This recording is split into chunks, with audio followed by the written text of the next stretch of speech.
without blurring the lines, what do you think today, when you talk to these young brothers, what do you want this to represent?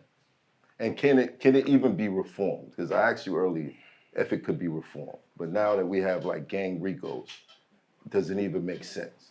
Yeah, it could be reformed through information.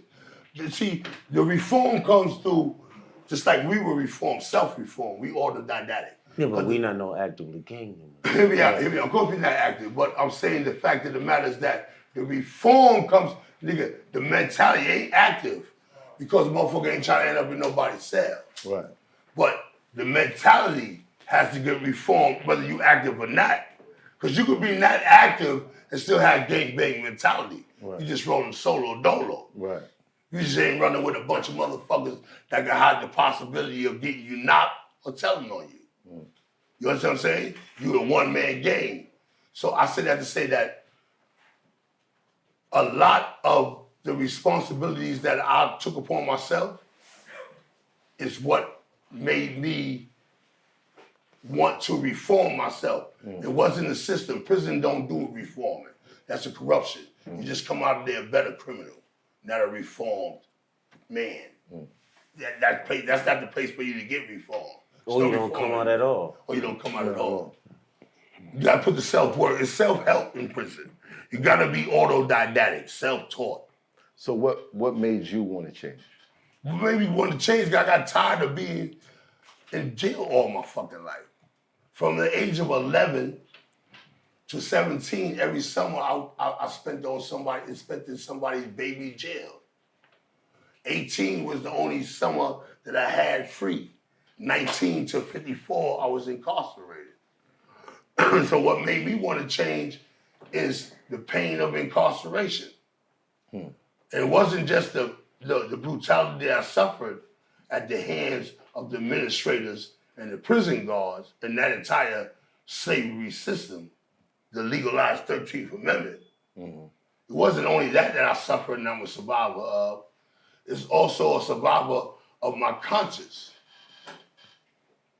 For when I actually became a righteous man and started begging for righteousness, my conscience was my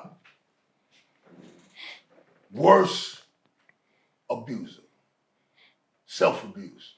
What are the things that you regret the most? That I did all my crimes to people that look like me. Every case I ever caught, every crime I ever committed was against the people that suffered like me, that was in the same condition as I was. So let me ask you a question. Yeah, How about if it was a different color? Question, Would it have been better? Absolutely not. Because I would be able to say that in the beginning, in my younger years of ignorance, I would have said, yeah, I should have did it to white people. But by the time I got to the age I am right now, and so many white homies that helped me down, I had Aryan Nation dudes holding me down in prison. Yeah. Aryan Nation. I taught the Aryan Nation Odinist Wooten class. That's where they worship Thor and Odin. It's called Wooten. Wednesday is named after Wooten. I know everything about everything. Greece, we got a homie in Greece right now. Right now. Right now. And right now, that be hitting us on the line. And I got so many biker friends, Aryan Nation friends, that they ain't really Aryan Nation. Because I used to teach their class, for 8 week what you call that? Like a schedule. For 8 weeks I had a course. So 8 weeks, at the end of 8 weeks is when I seal up the whole course, right? When it be the final class. And I used to take them through the whole Wooden, Odin, Thor worship. Right. And at the very end, the last class, and mind you, I got reading and participation. Right. You'll read a chapter and we'll discuss. I say, hey, Math, I need you to read this paragraph. You'll read it and then we'll break it down for the whole class to get. Right. So I would have these Aryan Nation white boys in this Wooden, Odin class that they got the jail to give them, that they asked me to teach them. And at the very last class, I would have them read paragraphs with Odin, the god that they worship, where the person that's writing the book is an Odinist. He worship Odin too. Right. And they gonna describe what Odin looked like. Now the book that they read it from, it's like they OG Mac of the book. Right. Like if you are older than this, you're Aryan Nation, you got to have this book in your life. Right. This book is your fucking Bible. Well, what's the description? Okay, description is where they describe Odin. And I got a white Aryan Nation brother reading this. I'm calling my brother because they end up being my brother after they read it. I know where you going. I think I know where you going. They read the paragraph, Right. and the paragraph describes what the fuck Odin looked like. Dirty motherfucker. And they describe Odin with oily black raven skin. That's no motherfucking Thor to me. Outside no white god to me. Odin, Aryan Nation. They describe the father of your blonde-haired, blue-eyed fucking god. Was you teaching this class to be spiteful? No, absolutely. Yeah. Because I knew Odin was a nigga. I knew Odin was fucking black. Absolutely.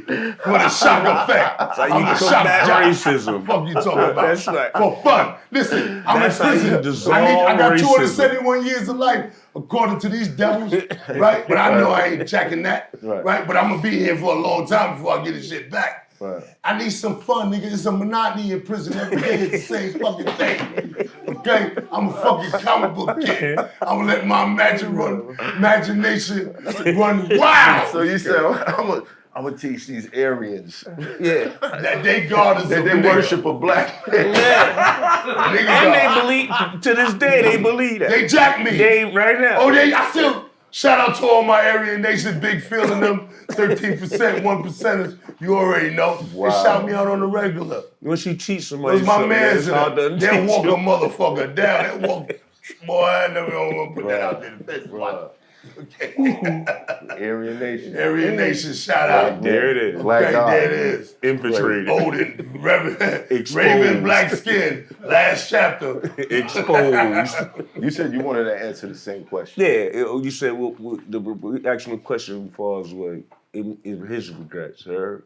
I felt that, and I'll just say it. If I was to answer that, it was like how I let anger control me for most of my life. Right? Thanks.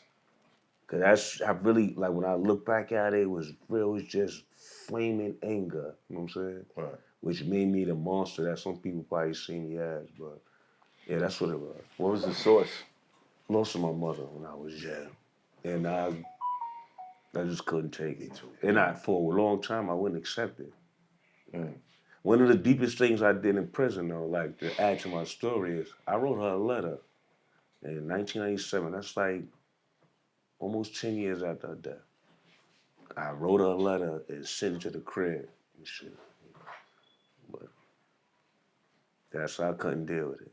I guess at that point, that letter, which I sent to her, melted to her name and all that, it brought me closer to closure and acceptance all at the same time. I couldn't deal with one in one. I had to deal with it all on one lane. That's a therapeutic method. Yeah.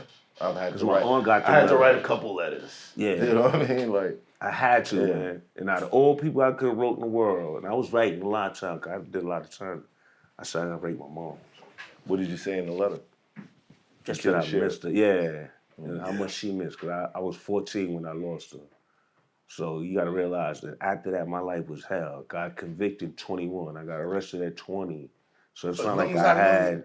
I never knew you lost. As long as I know you, I've known you for like almost 30 years. Yeah. Almost 30 years. Yeah. Right?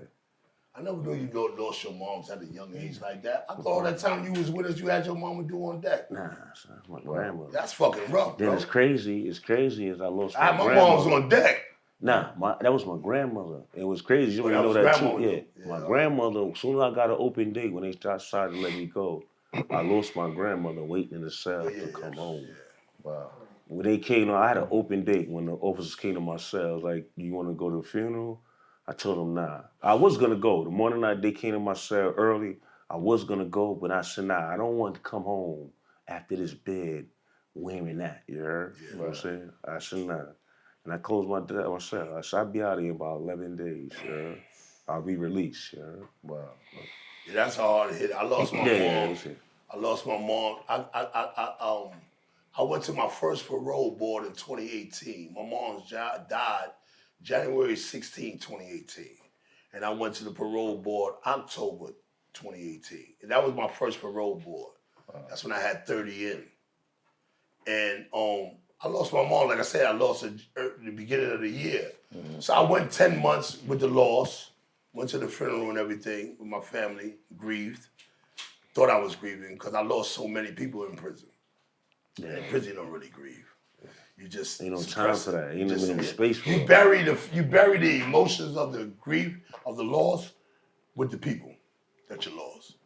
And I still haven't really truly grieved my mother. And I know, because I read a lot of self-help psychology books. I even read Dr. Phil. Shout out Dr. Phil. Mm-hmm. Yeah, I read a lot of what he's talking about. Right. I read a lot of books by him in the box. You know, I used to watch him on television a lot too. You know what he's talking about. And the truth comes from any shade of color. Mm-hmm. But while I was when I lost my mom, that was a hard hit because when I went to the board, I'm dealing with the loss of my mother. 28 days before the parole board, I'm going to commissary. I was in Sullivan prison. They had this big Arnold Schwarzenegger looking ass redneck. They used to mess with and Sullivan is like a cripple jail. No, I mean, that's like, jail is it's a small population, less than 500 yeah, but they got prisoners in there. And most of the prisoners in there is elderly. It's like a senior citizen for prisoners. Wow. You got guys in there. Serial killers is in there. Yeah, they had the Amityville horror dude was in there. David Berkowitz. David Berger was in there. The Amityville horror dude was a fucking nut. He was really crazy. He was in my house. We watching remember the new version of Amityville horror? I need to tell the story. I'm sorry, Matt. Yeah, tell it. Because this is really, everybody know who the fucking Amityville horror dude was, right? Well, I was in the house with this guy. Trapper turn smack rapper. Only smack rapper that you know is smack rapper.